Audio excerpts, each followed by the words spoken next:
आपने एक गाना तो सुना होगा और उसकी वो मतलब बड़ा फेमस गाना है और उसकी लाइन ये है कि मेरा दिल ये पुकारे आजा। ठीक है। अब वैसे तो मैं बॉलीवुड के गाने बहुत ज़्यादा सुनता नहीं, मुझे गाने सुनने का शौक नहीं है, पर आजकल जगह जगह बजते रहते हैं। तो आपकी भर्ती को देख करके, यू पुलिस कांस्टेबल की भर्ती को देख करके, जिसके लिए आपका दिल बहुत ज़्यादा परेशान था, उसके लिए सकारात्मक खबरें लगभग पिछले 10-15 दिन से आ रही हैं। पहले ये बात आई कि जनवरी के अंतिम में आपके ऑनलाइन आवेदन निकाल दिए जाएंगे 35,757 पदों पर।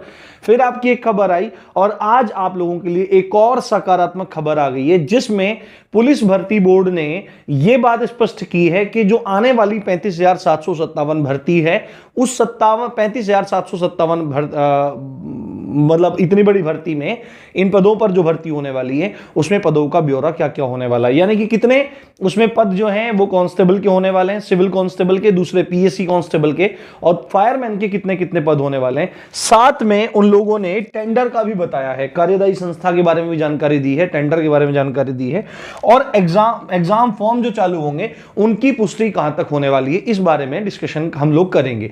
तो धैर्य से आप इस वीडियो को देखते रहिए। साथ में यदि आप चैनल पर नए आए हो तो चैनल को सब्सक्राइब करना बिल्कुल मत भूलना। खाली पीली नहीं बोल रहा हूं, क्योंकि आपके 4 सब्जेक्ट मेन हैं, जिसमें मैथ्स है, रीजनिंग है, हिंदी है और जीएस है। हिंदी और जीएस रामजी की पाठशाला पर आपको करवाया जाता है, आपको भी करवाया जाएगा, जो निःशुल्क रूप से होगा। हिंदी क्लासेस आपकी डेली चल रही है, ठीक है। उसका लिंक जो प्लेलिस्ट है आपके लिए, पूरा सेक्शन भी बना दिया है मैंने, ऊपर आप जाके प्लेलिस्ट में देख सकते हैं। सेक्शन में यहां पे हिंदी वाली प्लेलिस्ट का सेक्शन प्लेलिस्ट आपको मैं दे दूंगा, आप जाइए, निःशुल्क आपके लिए चल रही है और इतने बेहतर ढंग से हो रही है कि आप लोगों का एक भी प्रश्न उसमें छूटने वाला नहीं है। जल्दी हम लोग जीएस का भी चालू कर देंगे, एक टाइम शेड्यूल हो जाए हिंदी का, और उसके बाद जो आपका एक एनालिसिस है, पिछले पेपर्स का एनालिसिस, वो भी मैंने डालना शुरू कर दिया है। हिंदी का एनालिसिस मैं डाल चुका हूं, उसका भी प्लेलिस्ट मैं यहां पे दे दूंगा, आप जाकर देख सकते हैं। और भी चीजें, रणनीति वगैरह सब चीजें आपके लिए आएंगी। बहुत अच्छे से आपको सब चीज ऑथेंटिक तरीके से निःशुल्क रूप से रामजी पाठशाला कराएगा, और जो भी सकारात्मक खबरें होंगी, ऑथेंटिक खबरें होंगी, वो आप तक पहुंचेंगी। तो मैं आपको एक बार वो खबर दिखा देता हूं, वो कटिंग दिखा देता हूं, जिसमें ये सारी की सारी बातें स्पष्ट की गई हैं। अच्छा, जो खबर आई थी, वो जो खबर आई है नई परीक्षा केंद्रों के बारे में, क्योंकि आपने देखा कि अभी जो पुलिस की भर्ती हुई है, चाहे यूपीएसआई हो, उसमें गड़बड़ियां सामने आ रही हैं ऑनलाइन एग्जाम की, ठीक है। और भी परीक्षाएं हैं, उनमें भी गड़बड़ियां सामने आ रही हैं। तो परीक्षा केंद्रों में जो गड़बड़ झाला है, उसको दूर करने के लिए उसके संबंध में एक विज्ञप्ति निकाली गई, और उस विज्ञप्ति में ही आपकी भर्ती के बारे में भी एक ब्यौरा, एक मोटी मोटी जानकारी दी गई है। क्षमा चाहता हूं, एक बार आप यहां पर देखिए, ये पूरा का पूरा यहां पर लिखा हुआ है। क्या लिखा हुआ है कि पुलिस भर्ती बोर्ड नए सिरे से बनाएगा परीक्षा केंद्रों की सूची, यानी कि जो पुराने सुरक्षा परीक्षा केंद्र थे वो सब मतलब बेकार, उन्होंने गड़बड़ किया, पैसा कमाने के चक्कर में भर्ती में धांधलियां वगैरह करवाई, ठीक है। अभी भी आप देख रहे हो दरोगा भर्ती में कल भी 11-12 लोग पकड़े गए, आज भी 8 लोग पकड़े गए, और अभी चल ही रहा है सिलसिला। यद्यपि भर्ती बोर्ड को चाहिए कि इसकी एक सघन जांच कराई जाए एसआईटी के द्वारा, और जितने भी लोग मक्कार हैं, जितने भी लोग धांधलीबाज हैं, उनको निकाल करके जेल में डालना चाहिए, और जो बच्चे मेहनती रह गए थे उन लोगों को भी दोबारा से मौका दिया जाना चाहिए, ठीक है। यहां पर देखिए ये लिखा हुआ है, पुलिस पीएससी में कांस्टेबल और अग्निशमन विभाग में 35,757 पदों पर नए साल में होने वाली पुलिस भर्ती के लिए पुलिस भर्ती बोर्ड नए परीक्षा केंद्र बनाएगा। That's all. पूर्व के अनुभवों को देखते हुए पूरी तरह से फुलप्रूफ परीक्षा कराने के मकसद से केंद्रों का निर्धारण किया जाएगा, यानी कि आपकी परीक्षा फेयर तरीके से हो, ये जरूरी है, क्योंकि हर एक मेहनती बच्चे को उसका हक मिलना चाहिए। तो ये पूरा है। ये बात बोल रहे हैं कि इन पदों पर भर्ती का विज्ञापन अगले साल जनवरी या फरवरी में जारी करने की संभावना है। परीक्षा के लिए कार्यदायी संस्था के चयन की प्रक्रिया चल रही है, यानी कि टेंडर वाली प्रक्रिया चल रही है।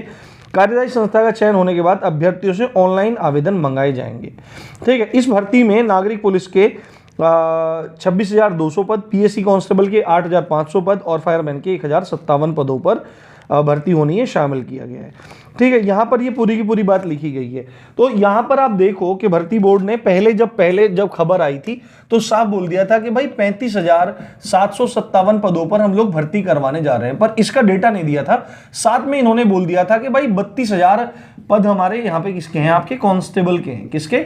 32,000 पद आपके कांस्टेबल के हैं हमारे यहाँ पर अब इन्होंने जो डेटा दिया है, बोला है कि सिविल के जो पद हैं वो 26,200 हैं। कितने? 26,200 हैं।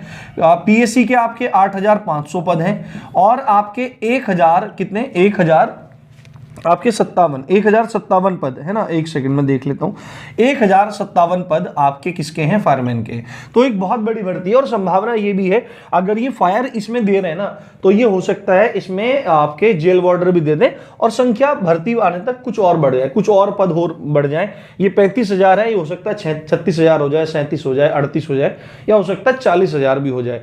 क्योंकि यहां पर इन्होंने बोला है कि भाई फॉर्म आने की संभावना, ये इन्होंने बोला था कि भाई हम जनवरी में फॉर्म निकालेंगे, ठीक है, और मैंने तभी बोला था कि जनवरी में फॉर्म निकालेंगे, तो तब इन्होंने जनवरी लिखा था, परंतु अब बोल रहे हैं कि जनवरी फरवरी में क्या होगा, निकलने की संभावना है। तो मैं भी यही बात बोल रहा था कि जनवरी फरवरी में ये सब बात है। कुछ बीच में बात भी उठी कि मार्च में एग्जाम होगा, तो मार्च में एग्जाम होने का कोई चांस नहीं है। अगर एग्जाम जल्दी से जल्दी भी होगा तो मई जून में ही आपका करवाया जाएगा, उससे जल्दी मुझे लगता नहीं है आपका एग्जाम होने वाला है।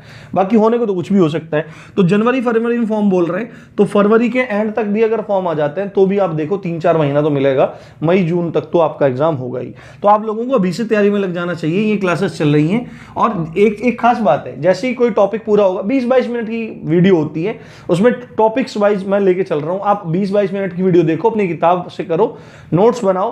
पीडीएफ मैं आपको प्रोवाइड करवाऊंगा जल्दी ही, तो पीडीएफ के माध्यम से भी आप पढ़ सकते हैं। यदि आप पीडीएफ और क्लासेस पढ़ लेंगे तो आपको बाकी कोई दिक्कत बनने वाली है नहीं, आप पूरे के पूरा सही कर देंगे। तो जनवरी फरवरी के बारे में एग्जाम की फॉर्म निकलने की पुष्टि कर दें। और अगर आप ये देखोगे, एक बात मैं बोल रहा हूं, अगर ये मार्च तक चली गई ना खींच के, तो इसमें पद की संभावना मतलब बढ़ जाएगी, क्योंकि रिटायरमेंट भी होते हैं हर साल। आपके दिसंबर में रिटायरमेंट होते हैं, जनवरी में भी रिटायरमेंट होते हैं, दिसंबर में ज्यादा होते हैं, तो पदों की संख्या का बढ़ना स्वाभाविक है, ठीक है। और अगर आप इन सब का योग देखेंगे तो आप देख लो यहाँ पे 7, 5, 7, ये हो जाएगा कितना, 8, 14, 15, ये 35,757 पद आपके यहां पर हो गए। कार्यदायी संस्था का चयन, यानी कि इन्होंने अब तक इस पे टेंडर को फाइनल नहीं किया है। पिछले साल चुनावों में ये बोला था चुनाव से पहले कि भाई टेंडर निकाल लें, और अब तक इन लोगों ने इसका टेंडर फाइनल नहीं किया है। अब देखो ये टेंडर कब तक फाइनल करते हैं, और टेंडर फाइनल करने के बाद ही ये लोग भर्ती निकालेंगे। तो आप ये मान के चलो कि फरवरी से पहले आपके फॉर्म निकालने वाले हैं नहीं। अगर निकाल दें तो अच्छा है। अब आपका एक प्रश्न ये भी हो सकता है कि सर एज के बारे में, तो एज के बारे में इन्होंने यहाँ पे कुछ नहीं लिखा है। हालांकि जहां तक ये कहते हैं कि जिस साल भर्ती निकालते हैं जुलाई से एज काउंट करते हैं, परंतु न्याय संगत तरीका तो यह है कि भर्ती अगर आप नॉर्मल तरीके से भी देखें तो भी 1 साल लेट हो चुकी है, तो 1 साल का कम से कम रिलैक्सेशन तो इनको देना चाहिए, क्योंकि 2018 में भर्ती निकली थी, उसके बाद 22 में निकल रही है, और 4 साल ही भर्ती की एक पूरी की पूरी ड्यूरेशन है। अगर इस 4 साल में बच्चे को, जो पहले अंडर एज था वो आज ओवर एज हो चुका है, तो उसको एक भी अवसर नहीं मिलेगा, जो कि भारत के एक कल्याणकारी राज्य होने पर ही एक संदेह उत्पन्न कर देगा। तो उसके साथ एक सामाजिक न्याय की स्थिति उत्पन्न होनी चाहिए। और इसी बात के साथ आप देख रहे थे रामजी पाठशाला, मैं हूं राम भारद्वाज। जय हिंद, जय भारत।